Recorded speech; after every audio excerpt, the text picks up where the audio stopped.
Earlier in the course, we talked about the way we display things on the monitor, and we use the cout object, console output. What about when we want to get data from the user, when we want to allow the user to input data?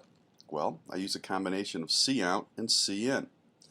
So if I create two variables, num1 and num2, and I say cout enter a value, this goes on the monitor.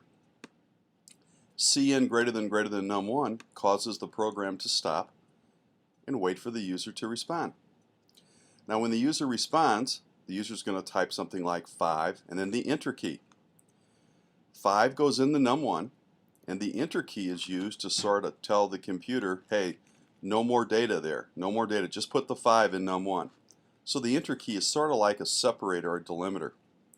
Well, the program would continue and it would put enter another value on the monitor, and this statement, cin greater than num2, would cause the program to stop and wait for the user to respond.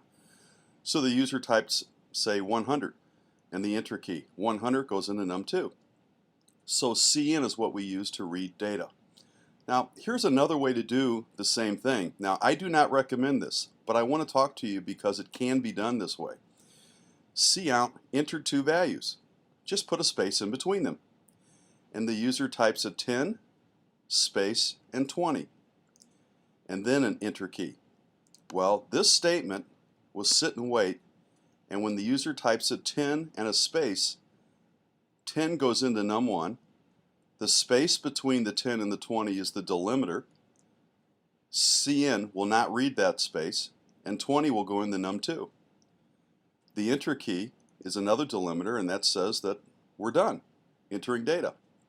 So do you notice that the space between 10 and 20 was used to separate what went into num1, 10, and what went into num2, and the enter key or the return key after the 20 was used to tell cin, hey, no more.